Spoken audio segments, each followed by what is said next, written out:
മഞ്ജുവിന്റെ മുഖത്തിപ്പോ നല്ല തെളിച്ചം കാണുന്നുണ്ടല്ലോ ബിജിക്കുട്ടാ.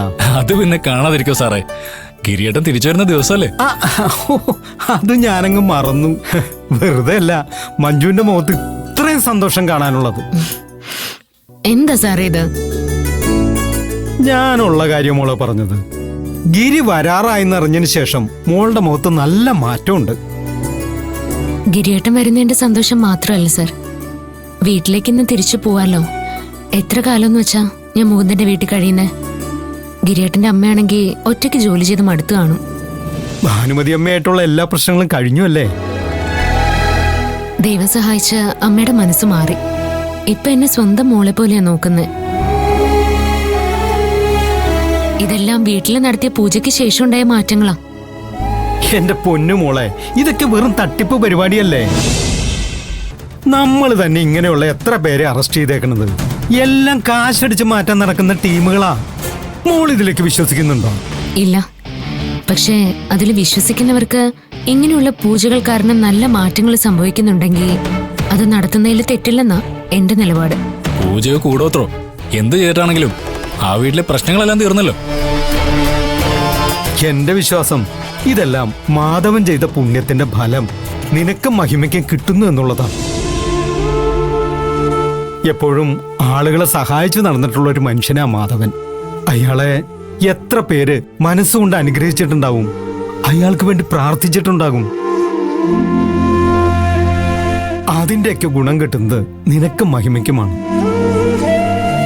അതുകൊണ്ട് മാധവനെ പോലെ തന്നെ നല്ലത് ചെയ്ത് ജീവിച്ചാൽ മതി.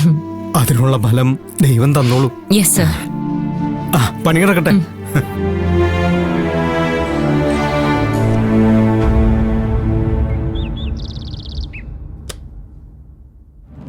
തള്ളക്ക് കാര്യം പറഞ്ഞാൽ മനസ്സിലാവില്ലേ? മര്യാദക്ക് പോകുന്ന നല്ലത്. ഇല്ലെങ്കിലേ എനിക്ക് ബലം പ്രയോഗിക്കേണ്ടി വരും. എനിക്ക് എസ്ഐനെ ഒന്ന് കണ്ടാൽ മാത്രം മതി. ഞാൻ പറഞ്ഞത് തന്നെ എസ് ഐ സാറും പറയൂ. ദേ വെറുതെ എന്റെ കൈക്ക് പണി ഉണ്ടാക്കാതെ ഒന്ന് പോതള്ളേ. പോൺ.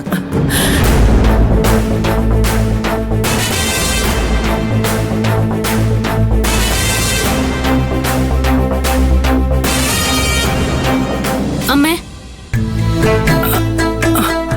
അയ്യോ മോളെ, ഞാൻ പോയിക്കോളാം, എന്നെ ഉപദ്രവിക്കരുത്. അമ്മ പേടിക്കണ്ട, ഞാൻ ഫ്രാൻസിസ് സാറിനെ പോലെ അല്ല. അമ്മയുടെ പരാതി എന്താ? ഞാനത് എസ് എടുത്ത് പറയാം.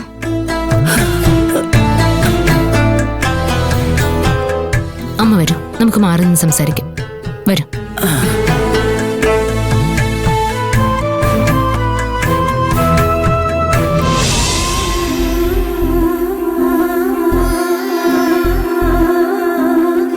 മോക്ക് വേണ്ടേ? വേണ്ട.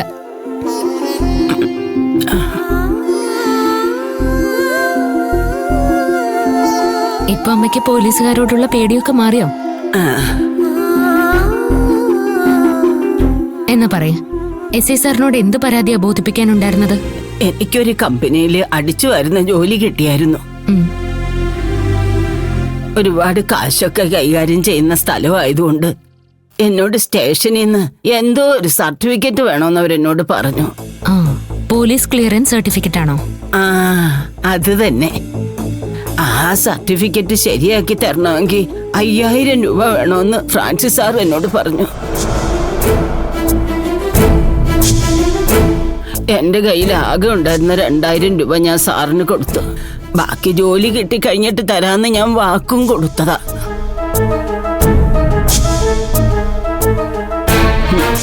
പക്ഷെ സാറ് ഇതുവരെ എനിക്ക് സർട്ടിഫിക്കറ്റ് തന്നില്ല. സർട്ടിഫിക്കറ്റ് കൊടുക്കാൻ വൈകിയതുകൊണ്ട് കമ്പനിയിൽ എന്റെ ജോലി പോയി. ഇന്ന് ഞാൻ കൊടുത്ത 2000 രൂപ എങ്കിലും തിരിച്ചു തരാൻ ഞാൻ സാറിനോട് പറഞ്ഞതാ. അദ്ദേഹം അതും തരുന്നില്ല.